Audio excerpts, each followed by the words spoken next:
Hey everybody, it's Rob here with all the new Season 8 info finally coming out. The biggest topic that players have been discussing is the new improved difficulty of Diablo 4. Especially the endgame is looking to get tremendously harder with the new patch coming next week. And as per the latest blog post, players have spotted the new season journey rewards. Because they did say that T4 is meant to be aspirational, but now we are looking at these season rewards, and players here on the forums have pretty much been pointing out that a lot of these objectives here, you can see Wanderer of Lies, defeat Belial Lord of Lies with the Lilith Wind of Hate boss power in Torment 4, defeat Lilith in Torment 4, you know, do Pit tier 75, which also is significantly harder. And the people have been pointing this problem out, and let's just recap here what they said in the last campfire chat. You can see in the previous season, about 50% of all the players hit Torment 4 difficulty with their character. But now listen to what they say now. Is that 50% of players are actually hitting Torment 4. And just from a philosophy standpoint, we really want like whatever the hardest Torment tier is, in this case Torment 4, to be aspirational. And to us, that means around 10%. That means so they only want 10% of the players, basically, of all the players, to have a fair chance of beating Torment 4. And that's why they are nerfing a lot of builds. They are doing some massive nerfs to the boss powers, and they are making the endgame a lot harder. And basically, people are concerned that they can even have a chance to get these rewards if they are maybe like a more casual player, or they don't have as much time to play. So with all these changes, like, it just begs the question, like, can the average D4 player still really like not beat Torment 4 anymore? And we have looked at some of the numbers. So these were as per the PTR, but there has been no signs yet of this been changing. There's a developer live stream tomorrow. We might get some more info, but what we have here from the PTR numbers is that Torment 4 is getting about 6.5 times more health multiplier. So it's going to be a lot harder to actually beat the Torment 4. And on top of this, every character and every of the top meta builds and the boss powers are in fact getting nerfs. So we have like all the numbers here. I'm going to link those below. You can see like the pit level, the life scaling, all the life scaling new, and just the multiplier difference here. And it gets pretty crazy, like just on the low levels. So the new Torment 4 is basically equivalent to a pit 76 in the current season.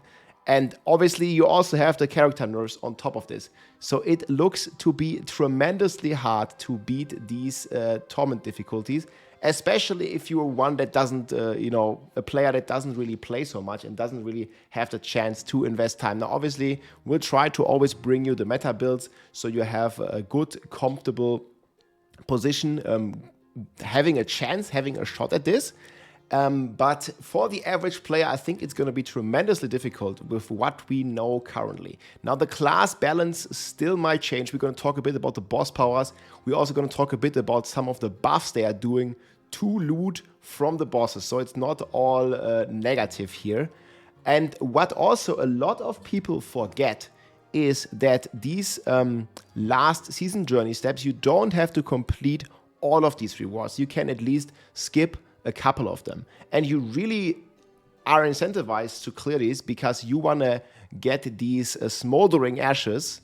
Again, you're gonna unlock them not from the battle pass anymore. The battle pass is basically changing to the reliquary system, but now you get these smoldering ashes from the season journey, so you're even more incentivized of completing this. And long term, I really hope that they might reconsider on some of these. Like, we like to have challenges in the end game, but like they said, they want, or they should be more aspirational and not lock some of the, you know, like baseline rewards behind this like incredible, like challenging content. And I'm pretty sure we will see that lots of people will even struggle with the current power level to reach Torment 4 or even to upgrade their glyphs to pit 100, especially because they have been nerfing a lot of the boss powers. Now, in general, I'm more in favor of the power coming from your character. A huge pain point for me was most of the power was coming from the boss powers on the PTR. and now they basically significantly nerfed this to make your character build more meaningful. I just really hope that we're gonna see maybe tomorrow in the live stream some more specific class buffs, especially to fan favorite builds like the Ice Shard Sword, the Whirlwind Barb, and others. But just look at how much those boss powers have been nerfed here. And Dariel's Flaming Skull, this was one of the strongest boss powers in general on the PTR, and the entire damage bonus here is completely gone. The multiplier has been nerfed, and the main effect also has been gutted here. And Sorcerer was actually the strongest build if you're looking at the tier list draft here. The Fire Burn Sorcerer easily did pits higher than 120, hitting for, I don't even know, like hundreds and thousands of trillions of damage. It was absolutely ridiculous here, like blasting a pit 120 with this like ballerina Sorc playstyle. And this has been coming tremendously down. So the story already, or history already repeats itself here with the Sorcs, where they always get nerfed a lot. I think Spiritborn in particular is still going to be strong because the Ashava power, for some reason, is getting a buff. Like, this is one of the only powers that's getting a buff. They are tripling the poison damage. And this build was already hitting for hundreds of trillions. So this might be one of the only S-tier builds. We'll see after tomorrow's live stream how exactly it's looking. But Ashava and the Poison Burst Spiritborn is looking very good. I also made a video about that I'm going to be linking below. It is pretty wild. You can see this here in the planner with the Noxus Resonance passive and the Ashava's power here. We already have the planner also updated here. If you click on Showcase, you can see this one was hitting for 600 trillion. Flies or with the Noxus Resonance, and yeah, basically blasting like crazy with Quill Volley, one-shotting most of the stuff. So that one might still be possible even for a casual player to beat the hardest difficulty. But we'll see how all that's going to play out, because most of the other powers here you can see Zerg's nerfed, Flash Reaper kind of similar, Beastmaster. I think another big one here is the resource multiplier that basically allowed these crazy numbers in the first place. Here, this one, Avarice Explosive Ore. This one just got nuked from 1.5% here. Damage divided by 150. So scaling your resources with your boss power has basically been completely gutted here. Lilith Winter Fate is like the second one that got a bit of a buff. So that's cool to see. The modifier and the blisters got a bit nerfed. Wandering Death is the spin to win, or the challenging skill power. This one is pretty much unchanged. I think this is going to still be pretty strong, especially if they fix the bug revolving around the enemies take 50% increased damage. And then here the Beliar's Eye Beam. This was like the Potion Rogue and also the Necromancers with the Corruption shadow damage over time. This one has also been nerfed significantly here by a factor of 4 or something. And also here the ultimate one. This one was like the Ultimate Barb and some others. It used to have 800% fire damage, and now it got cutted in 2. And they also removed the flat cooldown reduction and only gave it normal cooldown reduction, but we are capped. They have a lot of caps in the game, and this is a 75% cap, so we are not really benefiting much from this 15% cooldown reduction if we're already at the cap. So this is also a significant, like half the damage and also a significant cooldown nerf. Here some of the Varshan powers also got a bit reworked. I think this one actually gets a bit better. But overall, guys, the main impact of these powers, they're gonna feel a lot less significant. However, they still have nice buffs, and I really like that we see more of the individual playstyle.